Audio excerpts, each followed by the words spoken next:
हाय दोस्तों, स्वागत है आपका Bharat next gen YouTube channel में। आज की वीडियो में हम देखने वाले हैं कि पाइथन का सेटअप कैसे करेंगे। ठीक है, सेटअप करना बताएंगे, बीएस कोड को कैसे इंस्टॉल करेंगे, पाइथन को कैसे इंस्टॉल करेंगे, यही सब हम लोग देखने वाले हैं आज की वीडियो में। तो चलिए हम स्टार्ट करते हैं। सबसे पहले चलिए यहाँ से हम पावर पॉइंट को ओपन कर ले रहे हैं। अभी हमने पावर पॉइंट को ओपन कर लिया। अभी चलिए बता रहे हैं हम इसमें आप कैसे सेटअप और कैसे इंस्टॉल करोगे। ठीक है, पाइथन को। तो अभी हम चलिए यहाँ से इंट्रोडक्शन टू पाइथन। ठीक है, सबसे पिछले क्लास में मैं इसको समझा दिया था। ठीक है, कि पाइथन का यूज कैसे करेंगे। चलिए इस क्लास में भी हम इसको समझा दे रहे हैं। ठीक है, अब ये सबसे पहले आ जाता है कि पाइथन हम क्यों सीखें। ठीक है, जो पाइथन सीखने का इसका जो सिंटेक्स होता है ना, ये बहुत सरल और इजी होता है। इसीलिए जो बिगनर होते हैं ना, वो पाइथन को सबसे पहले, प्रोग्रामिंग लैंग्वेज में पाइथन को सबसे पहले लोग सीखते हैं। ठीक है, यह बहुउद्देशीय होता है, यानी कि इसको बहुत सारे कोर्स में भी, बहुत सारे स्किल में भी इसको ऐड किया जाता है पाइथन को। ठीक है, वेब डेवलपमेंट में, डाटा साइंस में, एआई में, ऑटोमेशन में, टेस्टिंग में, गेमिंग में। ठीक है, बहुत सारे जगह पाइथन का यूज किया जाता है, इसलिए बहुउद्देशीय माना जाता है। और फिर यहाँ दिया इसका जो कैरियर, इसमें शानदार कैरियर आपका बन सकता है अगर आप पाइथन सीखेंगे। आगे भविष्य में भी बनेगा। और अभी भी पाइथन का रिक्वायरमेंट इतना हो गया है ना कि हर जगह पाइथन को यूज किया, हर कंपनियां यूज कर रही हैं, इसीलिए पाइथन यूजर की मांग बहुत ज़्यादा है। ठीक है, यहाँ देखिए पाइथन डेवलपर की मांग बहुत ज़्यादा दिन पर दिन बढ़ते हुए जा रही है। क्यों? क्योंकि एआई ऑटोमेशन जैसे जैसे बढ़ेगा वैसे वैसे पाइथन प्रोग्रामर का भी आवश्यकता पड़ेगी। ठीक है, अब यहाँ देखिए बड़े और सपोर्टिंग समुदाय, इसका जो कम्युनिटी है बहुत बड़ा है पाइथन का। ठीक है, और फिर यहाँ देखिए समय की बचत भी होती है। अगर कोई काम आप घंटों भर, मतलब घंटों की कोडिंग करके करेंगे ना, तो इसमें कम लाइन में अच्छे रिस्पांस देखने को मिल जाते हैं पाइथन में। ठीक है, जिससे बहुत कम लाइन की कोडिंग में बहुत ज़्यादा समय खर्च नहीं होता। ठीक है, कम समय में इसको हम बहुत बढ़िया प्रोजेक्ट बना सकते हैं पाइथन में। ठीक है, यहाँ दिया गया है ऑटोमेशन में बेस्ट। ठीक है, ऑटोमेशन में ज़्यादातर पाइथन का ही यूज किया जाता है। ठीक है, इसमें बहुत सारे लाइब्रेरी हैं जो कि हमें सपोर्ट कर देते हैं। ठीक है, इंपोर्ट करने का ऑप्शन देते हैं, तो इसलिए ये पाइथन में बेस्ट माना जाता है, ऑटोमेशन में बेस्ट माना जाता है पाइथन। ठीक है, यहाँ दिया गया है डेटा साइंस और एआई में भी यूज हो रहा पाइथन का। ठीक है, डाटा एनालिटिक्स हो गया, ठीक है, मशीन लर्निंग हो गया, डीप लर्निंग हो गया, एनएलपी हो गया, ठीक है, कंप्यूटर विजन हो गया, यहाँ सब पाइथन का यूज बहुत ज़्यादा हो रहा है। ठीक, आप जानते होंगे जैसे मान लीजिए कोई स्मार्ट स्कूल है। ठीक है, अब वहाँ जो सेल्फ ड्राइविंग कार हो गया, तो यहाँ सब पाइथन के बिना चल ही नहीं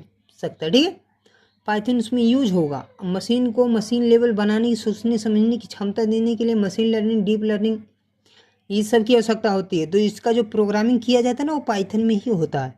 ठीक है, ये क्रॉस प्लेटफॉर्म, यानी कि इसको कोड को बिना कुछ चेंजिंग किए मल्टीपल ऑपरेटिंग सिस्टम पर चला सकते हो। ठीक है, विंडोज, लिनक्स, एंड्रॉयड, ठीक है, रास्पबेरी पाई, बहुत सारे ऑपरेटिंग सिस्टम पर चला सकते हो। भविष्य के लिए भी पाइथन का रिक्वायरमेंट और भी बढ़ता हुआ जाएगा। ठीक है, जैसे एआई, डाटा साइंस में, ऑटोमेशन में, ठीक है, वेब डेवलपमेंट में पाइथन बहुत ज़्यादा इसका यूज लगने वाला है। ठीक है, तो अभी आप हम देखिए क्लास को एकदम बिगनर लेवल से एडवांस लेवल तक जाएंगे। ठीक है, जीरो से एडवांस लेवल तक हम लोग जाएंगे अभी एकदम। अगर हमारा पहला लेक्चर नहीं देखे हो तो देख सकते हो, लिंक डिस्क्रिप्शन में भी हम दे देंगे, और यूट्यूब चैनल पर जाके देख सकते हो। ठीक है, तो अभी अभी आप सीखेंगे ना बेसिक से, तो बहुत ज़्यादा समझ में आएगा, क्योंकि हम एकदम स्टार्टिंग से ही पढ़ा रहे हैं। ठीक है, ऐसे समझकर कि आपको कुछ नहीं आता। ठीक है, पाइथन में फिर भी वो लोग सीख जाएंगे अगर हमारा वीडियो फॉलो करेंगे तो। अभी चलिए हम और आगे चलते हैं। अब यहाँ दिया है इंट्रोडक्शन टू पाइथन। ठीक है, अब हम क्या करते हैं, पाइथन का इंट्रोडक्शन पढ़ लेते हैं। पाइथन क्या है, क्या कैसे काम करता है, ठीक है, इन सभी को पढ़ लेते हैं। अब यहाँ दिया गया इंट्रोडक्शन टू पाइथन। अब हम पहले समझते हैं हाई लेवल लैंग्वेज क्या होता है। ठीक है, पाइथन एक हाई लेवल लैंग्वेज है, जिसका मतलब है कि इसका सिंटेक्स इंसान के पढ़ने और समझने में आसान होता है, इसलिए इसको हाई लेवल लैंग्वेज माना जाता है। ठीक है, किसी जटिल कामों को कम लाइन में भी लिखा जा सकता है। ठीक है, पाइथन का यूज करके, इसलिए इसको हाई लेवल लैंग्वेज माना जाता है। ठीक, अब इसका जो सिंटेक्स होता है ना इजी टू लर्न होता है, मतलब इसका सिंटेक्स बाकी प्रोग्रामिंग लैंग्वेज के मुकाबले ना इसका सिंटेक्स बहुत इजी होता है, ठीक है। इसीलिए बिगनर लोग पाइथन को पहले सबसे सीखते हैं, ठीक है। इंग्लिश जैसे शब्दों का उपयोग होने के कारण इसका जो सिंटेक्स होता है ना बहुत इजी होता है, ठीक। समझ में आ रहा ना आप सबको? जो भी दिक्कत हो आप कमेंट में पूछ सकते हो, ठीक है। यहाँ दिया गया है एक्सटेंसिव लाइब्रेरी में, इसमें बहुत सारे लाइब्रेरी होते हैं, ठीक है। जैसे आप यहाँ दिया गया बिल्ट इन और थर्ड पार्टी लाइब्रेरी उपलब्ध हैं। बिल्ट इन का मतलब होता है पाइथन जो पाइथन के अंदर वो पहले से है ना उसको बोलते हैं बिल्ट इन, ठीक है। जैसे मान लो अब तुम्हारे बुक में हर चीज़ें थोड़ी ना होती, जो तुम्हारे बुक में मान लो कोई बुक पढ़ रहा, बुक के अंदर जो है उस बुक के अंदर जो है अब वो क्या हो जाएगा, बिल्ट इन हो जाएगा। और जो बुक से बाहर रहता है, जो हमें बाहर से नॉलेज मिलती है ना, वो एक तरह कह सकते हो थर्ड पार्टी। समझ में आ रहा है ना सबको? अब यहाँ दिया गया क्रॉस प्लेटफॉर्म, ठीक है।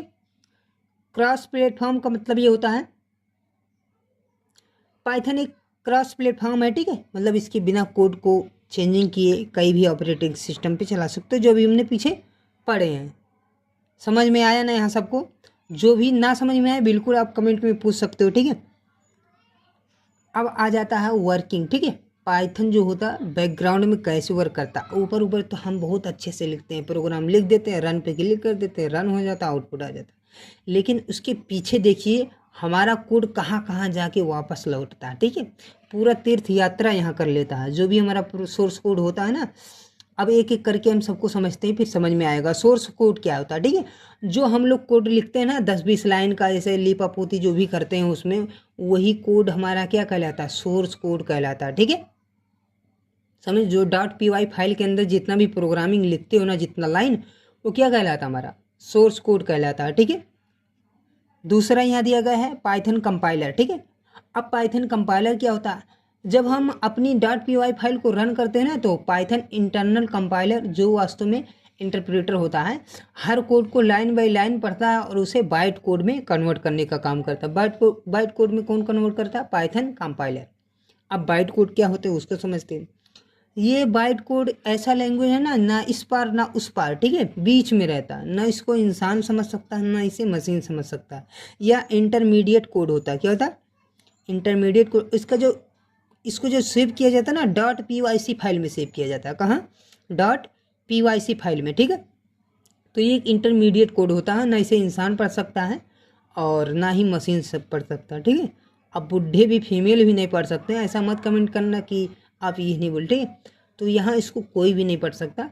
अब कौन पढ़ेगा तब, पीवीएम, ठीक है। उस कोड को समझता कौन है, पीवीएम, ठीक। अभी हम आगे समझते हैं लाइब्रेरी क्या होता है, ठीक है। पाइथन में बहुत सारे बिल्ट इन और थर्ड पार्टी लाइब्रेरी होते हैं, जैसे बिल्ट इन, जैसे मैथ हो गया, ओएस हो गया, सेस हो गया, ठीक है, डेट टाइम हो गया, ये सभी हमारे क्या है, बिल्ट इन लाइब्रेरी। और थर्ड पार्टी भी लाइब्रेरी बहुत सारे होते हैं जिसको हमें इंस्टॉल करना पड़ता है, ठीक है। पहले जैसे नमपाई हो गया, पांडास हो गया, ठीक है, सीवॉन हो गया, ठीक है। ये जितने भी सारे लाइब्रेरी हैं मतलब थर्ड पार्टी भी होती हैं जो इनको बाहर से डाउनलोड करना पड़ता है, ठीक है। जो इतना भी तुम लोग पिप कमांड लगा के डाउनलोड करते हो ना, वो सभी सारे क्या हैं, पाइथन का लाइब्रेरी है। अभी नहीं समझ में आ रहा होगा पिप कमांड क्या होता है, ये सब, ये भी टेंशन मत लो, अभी हम लोग आगे चलेंगे सब कुछ समझ में आएगा, ठीक है।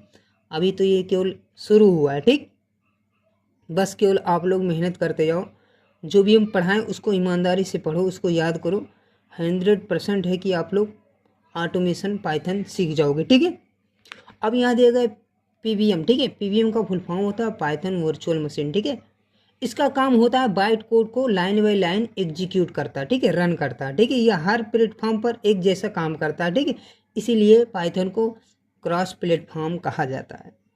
समझ रहे हो ना? मतलब इसको कहीं भी रन करो, अपने घर पे बुला के रन करो, या दूसरे घर पे लिए जाओ, तीसरे घर पे लिए जाओ, उसका काम वही रहेगा, ठीक है। मतलब उसमें कुछ बदलाव नहीं करना पड़ेगा। इंसान जैसा थोड़ी ना कि एक घर से जाए दूसरे, यहाँ नहीं निक लग रहा दूसरे घर पे चलिए ना, दूसरे घर पे जाओ, वहाँ नहीं निकल, चलिए अपने घर। तो ऐसा नहीं ये करता, ठीक है। हर कंप्यूटर में, हर ऑपरेटिंग सिस्टम में वो वही कोड को ये बदलता नहीं, एक भी लाइन चेंज नहीं करना पड़ेगा, उसको रन कर सकता है, ठीक है। इसीलिए इसको क्रॉस प्लेटफॉर्म बोला गया, ठीक है। अब यहाँ आ जाता है आउटपुट, ठीक। अब इतना प्रोसेस जब हो जाता है तब हमें आउटपुट दिखता है, ठीक है। तो इतना सारा प्रोसेस होता है पाइथन के अंदर, समझ रहे हो ना सब लोग? जिसको भी ना समझ में आए कमेंट कर सकता है। अभी चलिए हम और आगे चलते हैं, ठीक। अब यहाँ आ जाता है पाइथन को इंस्टॉल और सेटअप कैसे करेंगे, ठीक है। पाइथन को इंस्टॉल और सेटअप कैसे करेंगे, तो चलिए इसको हम स्टेप बाय स्टेप इंस्टॉल करना और सेटअप करना बता रहे हैं, ठीक है। जिसको भी ना समझ में आएगा कमेंट में पूछते रहना, ठीक है। और ये जो नोट्स है ना, जितने भी लोग रजिस्ट्रेशन किए थे ना, उसके जीमेल पे चला जाएगा, ठीक है। जिसको भी ना मिला हो कमेंट में मांग सकता है, ठीक है। कमेंट में मांग लेना और अपना नाम मेंशन कर देना, मैं या तो इंस्टाग्राम पे मैसेज कर देना, ठीक है, मैं भेज दूंगा जिसको भी नहीं मिला है, ठीक है। अभी चलिए हम पाइथन को इंस्टॉल करना और सेटअप करना बता रहे हैं। चलिए सबसे पहले हम पाइथन को इंस्टॉल करना बता रहे हैं, ठीक है। अब पाइथन को इंस्टॉल करने के लिए सबसे पहले तुम लोग क्रोम ओपन कर लेना, ठीक है। अब क्रोम ब्राउज़र को हम ओपन कर लिए। ओपन करने के बाद में यहाँ सर्च कर लेना पाइथन डाउनलोड, ठीक है, पाइथन डाउनलोड, ठीक है। अब इसके ऑफिशियल वेबसाइट यही होता है python.org, ये क्या होता है ऑफिशियल वेबसाइट। तो यहाँ देखिए लिखा है पाइथन 3.14.6, ये इसका लेटेस्ट वर्जन है पाइथन का, ठीक है। तो जैसे आप इस पर क्लिक करोगे ना तो यहाँ देखो इंस्टॉल होना शुरू हो गया, ठीक है। इंस्टॉल होना शुरू हो गया ये धीरे धीरे। अभी ये इंस्टॉल हो जाएगा तो फिर हम मतलब अभी ये डाउनलोड होना ये अभी डाउनलोड हो रहा है, अभी इंस्टॉल नहीं हो रहा है, ठीक है। इंस्टॉल तब हम क्लिक करेंगे जब ये डाउनलोड हो जाएगा। फिर इस पर 2 बार क्लिक करके और वहाँ ऐड टू पाथ पे क्लिक कर देना। ऐड टू पाथ नहीं करोगे तो इन्वायरमेंट में वो सेव नहीं होगा, फिर वो पाइथन सही से वर्क नहीं करेगा, ठीक है। तो ऐड टू पाथ पे क्लिक कर देना और इस डबल क्लिक करोगे तो वहाँ ऑप्शन देगा इंस्टॉल का, और उस पर इंस्टॉल पे क्लिक कर देना, फिर ये इंस्टॉल हो जाएगा। बताओ कितने लोग कर ले जाओगे इंस्टॉल? कमेंट करो जितने लोग कर ले जाओगे। कर ले जाओगे सब लोग इंस्टॉल? तो अब चलिए हम सीखते हैं कि VS कोड को, हम जो भी इसको प्रोग्राम करते हैं ना तो उसके लिए हमें एक टेक्स्ट एडिटर की ज़रूरत पड़ती है। अब बहुत तो VS कोड पे करेंगे, ठीक है। बहुत सारे ऐसे टेक्स्ट एडिटर, नोटपैड प्लस बहुत सारे टेक्स्ट एडिटर होते हैं, तो VS कोड पे अभी करो, ठीक है, वो बेस्ट रहेगा। अभी चलिए हम VS कोड को कैसे इंस्टॉल और कैसे सेटअप करेंगे उसको भी बता दे रहे हैं। तो यहाँ आ जाना, यहाँ सर्च कर लेना ऐसे VS कोड डाउनलोड, ठीक है। सर्च कर लोगे ना VS कोड डाउनलोड, यहाँ सर्च कर लेना और यहाँ देखिए ऐसे इसका वेबसाइट आ जाएगा, इस पर क्लिक कर देना। और जब भी ऐसे इस पर क्लिक करोगे तो यहाँ देखिए पूछ रहा किसके लिए डाउनलोड करना चाहते हो, ठीक है। विंडोज़ के लिए कि लिनक्स के लिए कि मैक के लिए, ठीक है। जिसके लिए भी डाउनलोड करना चाहते हो ना उस पर क्लिक कर देना, ये जो एरो है ना उस पर क्लिक कर देना। अब ये डाउनलोड होना शुरू हो जाएगा। जैसे हम इस पर क्लिक किए तो अभी ये देखिए डाउनलोड होना ये भी शुरू हो गया। कर ले जाओगे सब लोग? बताओ कमेंट करके। डाउनलोड करना बता दिए, बताओ इंस्टॉल कर ले जाओ कि नहीं ये बताओ। तो इंस्टॉल करने की कोशिश करना, अभी हम इसको स्टॉप कर दे रहे हैं, ठीक है। इंस्टॉल कर ले जाओगे, तुम लोगों से उतना उम्मीद है, ठीक है। उम्मीद मत तोड़ना, इंस्टॉल करके तुम लोग कमेंट करना कि हाँ मेरा इंस्टॉल हो गया, ठीक है। बस इस पर डबल क्लिक करके जो भी आगे नेक्स्ट फिनिश करने को, इंस्टॉल करने को बोलेगा उस पर क्लिक करते रहना, ठीक है। अब चलिए इसको हम VS कोड में कैसे सेटअप, कैसे हम अपना फर्स्ट प्रोग्राम रन करते हैं उसको देखते हैं। समझ में आ रहा ना सबको? कमेंट कर सकते हो जिसको भी ना समझ में आ रहा हो। तो अभी चलिए हम और आगे बढ़ते हैं, ठीक है। हम आ जा रहे हैं अपने PPT पे, ठीक है। अब उसके बाद में हम चलते हैं, यहाँ देखिए पाइथन को इंस्टॉल करना हमने सीख लिया, ठीक है। सेटअप करना भी सीख लिया, ठीक। किसी को कोई दिक्कत? अब कैसे पता करोगी कि पाइथन हमारा इंस्टॉल हुआ कि नहीं? बताओ कैसे पता करोगे पाइथन इंस्टॉल हुआ कि नहीं? तो यहाँ से क्या कर लेना तुम लोग, यहाँ से ओपन कर लेना CMD, ठीक है। CMD ओपन करोगे तो ऐसे ओपन हो जाएगा। अब यहाँ एक कमांड लगाना है, यहाँ लगाना पाइथन, ठीक है। पाइथन लगाना, हाइफन हाइफन लिख देना, यहाँ लिखना वर्जन लिखकर इंटर कर देना। जैसे यहाँ इंटर करोगे ना अभी देखो यहाँ पाइथन का वर्जन दिख जाएगा, कौन सा वर्जन यूज हो रहा है। तो बताओ कर ले जाओगे कि नहीं? इतना आसान है पाइथन को इंस्टॉल करना। और चेक करना, ठीक है। और देखो अब बोलोगे और दूसरा तरीका नहीं है, बहुत तरीका पाइथन को चेक करना। ऐसे डायरेक्ट यहीं सर्च कर लेना पाइथन, ठीक है। अगर यहाँ पाइथन का आइडियली आ रहा, ठीक है, पाइथन ऐप दिख रहे हैं तो समझो इंस्टॉल है। समझ में आए कि नहीं सबको, बताओ। अभी चलो हम और आगे बढ़ते हैं, ठीक है। किसी को कोई दिक्कत हो पूछ सकते हो, बिल्कुल, ठीक है। अब चलिए हम और आगे चलते हैं, ठीक है। अब यहाँ आ जाता है इंस्टॉल करना सीख लिया, हाउ टू कैसे रन करेंगे हम अपने फर्स्ट प्रोग्राम को, चलिए ये बताते हैं, ठीक है। अब पाइथन को हम दो तरह से रन कर सकते हैं। पाइथन का जो पाइथन को नहीं रन करेंगे, पाइथन के कोड को रन करेंगे, ठीक है। जो पाइथन का कोड है उसको हम दो तरह से रन कर सकते हैं, ठीक है। पहला होता है स्क्रिप्ट मोड। कौन सा मोड? Script mode. और दूसरा होता है हमारा इंटरेक्टिव मोड, ठीक है। समझ में आ रहा है ना सबको? तो ये स्क्रिप्ट मोड क्या होता है, इंटरेक्टिव मोड क्या होता है, अभी इसको हम लाइव प्रैक्टिकल करके दिखाने वाले हैं आप लोगों को, ठीक है। तो सबसे पहले इसे हम समझ लेते हैं। स्क्रिप्ट मोड जो होता है ना, जैसे मान लीजिए हम अब पहले एक फाइल बनाए .py को, ठीक है। .py नाम से फाइल बनाए, फिर उसके अंदर कोड लिखे, फिर सेव करें, फिर उस फाइल को रन करें। तो जो इतना तामझाम जो है ना, ये कहलाता है हमारा स्क्रिप्ट मोड। क्या कहलाता है? Script mode. दूसरा हमारा होता है इंटरेक्टिव मोड, ठीक है। इंटरेक्टिव मोड वो कहलाता है, इस मोड में कुछ करना नहीं होता, बस पाइथन सेल को ओपन करना रहता है और उस सेल में डायरेक्ट जा करके अपना कोड रखो और रन करो और डायरेक्ट वहीं आउटपुट दिख जाएगा, ठीक है।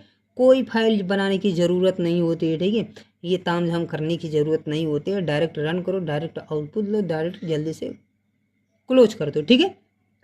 तो ये होता हमारा इंटरेक्टिव मोड, ठीक है, जिसमें भी हमें फाइल बनाने की ज़रूरत नहीं पड़ती है। अब चलिए दोनों को हम प्रैक्टिकल करके देखते हैं, ठीक है। तो अगर आप लोग VS कोड को इंस्टॉल कर लिए होगे तो उसको क्या कर लेना, डबल क्लिक करके ओपन कर लेना, ठीक है। ओपन जब करोगे तो यहाँ देखिए, पहली बार ऐसे जब ओपन करोगे तुम लोग तो यहाँ दिख जाएगा फाइल का ऑप्शन। अब फाइल पे जाना और यहाँ पे तुम लोग न्यू फाइल पे क्लिक कर देना, कर ले जाओगे। अब यहाँ पूछ रहा है किस नाम से फाइल बनाना चाहते हो, तो अगवा नमुआ कुछ भी लिख देना, ठीक है। अपना नाम क्या किसी और का लिख देना, ठीक है, जिसका मन करे, ठीक है। और लास्ट में लगा देना .py, ठीक है। क्या लगाओगे लास्ट में? .py। आगे कुछ भी नाम लिख देना, उससे मतलब नहीं है। अब यहाँ से इंटर कर देना। पूछ रहा सेव कहाँ करना चाहते हो, या अपने घर में सेव कर लेना या डेस्कटॉप पे सेव कर देना, ठीक है, जहाँ तुम्हारी मर्जी करे, ठीक है। अब यहाँ क्रिएट पे क्लिक कर देना। अब देखो यहाँ ऐसे फाइल बन जाएगा। बताओ कितने लोग नहीं कर पाओगे? फाइल बना ले जाओगे, फाइल पे जाना या न्यू फाइल पे जाना और .py नाम से एक फाइल क्रिएट कर लेना। बताओ कर ले जाओगे सब लोग? अब यहाँ जैसे देखिए हम फाइल बनाए, अब इसके बाद में इसमें हम कोड लिखते हैं। पहला अपना प्रोग्राम चलो रन करते हैं। यहाँ हम लिखते हैं प्रिंट, उसके बाद में यहाँ लिखते हैं हम hello word, WORD, hello word लिखें, ठीक है। हेलो वर्ड लिख दिया। अब मानिए इसको हम रन करें, ठीक है। अब रन करोगे, यहाँ देखो जो ये बटनियाँ दिख रहा है ना यहाँ पे, ये तुम लोगों में नहीं मिलेगा, पहले पहले आओगे अगर शुरू से इंस्टॉल कर रहे हो। फिर क्या करना है, पहले थोड़ा सा एक और अलग प्रोसेस, उसको एक एक्सटेंशन इंस्टॉल करना पड़ता है, फिर ये बटन दिख जाएगा। चलिए कैसे करते हैं, आ जाना यहाँ एक्सटेंशन पे, देखो ऐसे बगल में दिख रहा होगा, ठीक है। इस पर क्लिक करोगे तो यहाँ सर्च कर लेना पाइथन। अब पाइथन सर्च कर लेना। पाइथन सर्च किए तो देखो इतना सारा, अभी ढेर सारा यहाँ एक एक्सटेंशन दिख जाएगा, ठीक है। थोड़ा सा वेट करोगे देखो ढेर सारा दिख गया ना, तो सबसे ज़्यादा जो लोग यूज़ किए हैं ना वही तुम भी कर लो। अब यहाँ आओ, कैसे पता चलेगा? अब देखो यहाँ हम पाइथन पे आए तो यहाँ देखो 228 मिलियन लोग इसे यूज किए हैं। तो क्या कर देना, इसी पे ऐसे क्लिक कर देना, लबड़े मतलब दाहिने लबड़े चाहे जिससे क्लिक कर देना, बस क्लिक होना चाहिए, ठीक है। अब यहाँ पे जब क्लिक करोगे तो यहाँ देखो ऑप्शन मिल जाएगा अनइंस्टॉल का। हमारे में अनइंस्टॉल क्यों दिख रहा है, तुम लोगों में इंस्टॉल दिखेगा। तुम लोग जब फर्स्ट बार इसको इंस्टॉल करोगे तभी ना इंस्टॉल दिखेगा, जब उसको इंस्टॉल कर लोगे तब ना अनइंस्टॉल का ऑप्शन आएगा। तो जब अनइंस्टॉल का ऑप्शन आ जाएगा तो समझ लेना हमारा एक्सटेंशन क्या हुआ, इंस्टॉल हो चुका। अब जैसे इंस्टॉल कर लोगे इसको कर देना क्लोज, ठीक है। अब क्लोज जब कर लोगे तो फिर उसके बाद में यहाँ आ जाएगा बटन तुम लोगों में, तो इस पर एक बार क्लिक कर देना। जैसे क्लिक करोगे हमारा प्रोग्राम रन होके यहाँ देखिए टर्मिनल में दिख जाएगा, उसका आउटपुट आ गया हेलो वर्ड।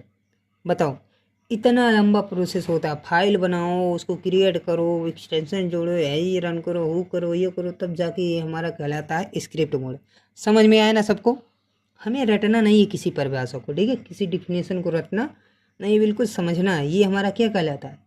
Script mode. समझ में आया ना सबको? अब चलिए हम लोगों को बताते हैं इंटरेक्टिव मोड क्या होता है, ठीक है।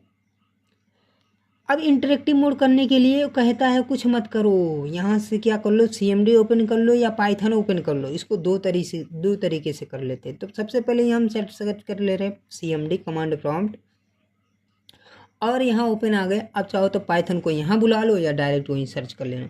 तो यहाँ हम बुला ले रहे हैं पाइथन को। ऐसे पाइथन लिखोगे ना, पाइथन लिखिए, हम यहाँ से कर दें इंटर। अब देखो ये इसी CMD में पाइथन आ चुका है, दिख रहा है ना सबको? यहाँ देखो। अब यहाँ डायरेक्ट क्या करो, उसको रन करो, जो भी प्रोग्राम लिखना है। जैसे वहाँ हम लिखे थे प्रिंट हेलो वर्ड, जैसे यहाँ लिख दिए प्रिंट लिख दिए, उसके बाद में लिख दिए यहाँ hello word. Hello word, hello word लिखने के बाद में हम क्या किए, इसको डायरेक्ट रन किए। अब डायरेक्ट रन किए तो देखो यही आउटपुट भी दिख गया, दिखा ना? इसी को बोलते हैं इंटरेक्टिव मोड। समझ में नहीं आया सबको? इसको क्या बोलते हैं? Interactive mode. एक तरीका और भी होता है, बहुत लोग क्या करते हैं CMD में नहीं पाइथन को ओपन करते हैं, ऐसे डायरेक्ट सर्च कर लेते हैं पाइथन सेल, ठीक है। पाइथन सर्च करते हैं तो यहाँ देखिए पाइथन आ गया। अब जब पाइथन को रन करोगे ना, अब देखिए वही चीज़ फिर से ओपन हो गया। बस वहाँ हम पाइथन को कॉल किए थे, अब की बार वो पाइथन को कॉल नहीं किया। अब वही चीज़ यहाँ भी रन कर सकते हो, डायरेक्ट पाइथन ओपन हो गया।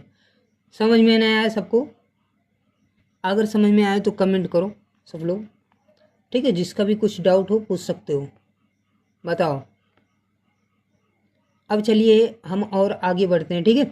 यहाँ तक सबको समझ में आएगी नहीं? पहले कमेंट करो, हम ऐसे नहीं मानेंगे। पता नहीं तुम लोगों को समझ में आया कि नहीं आया, ठीक है। इंस्टॉल कर ले जाओगे, बताओ।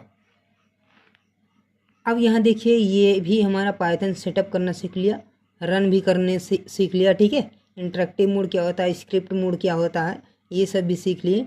अब आगे ऑप्शन आ जाता है वेरिएबल एंड डेटा टाइप, ठीक है।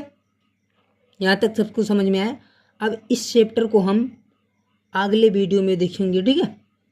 कल फिर से हम लाइव आएंगे, ठीक है, और इसको हम आगे और शुरू करेंगे, क्योंकि इसको हमें और अच्छे से समझाना है, वेरिएबल एंड डाटा टाइप को, ठीक है।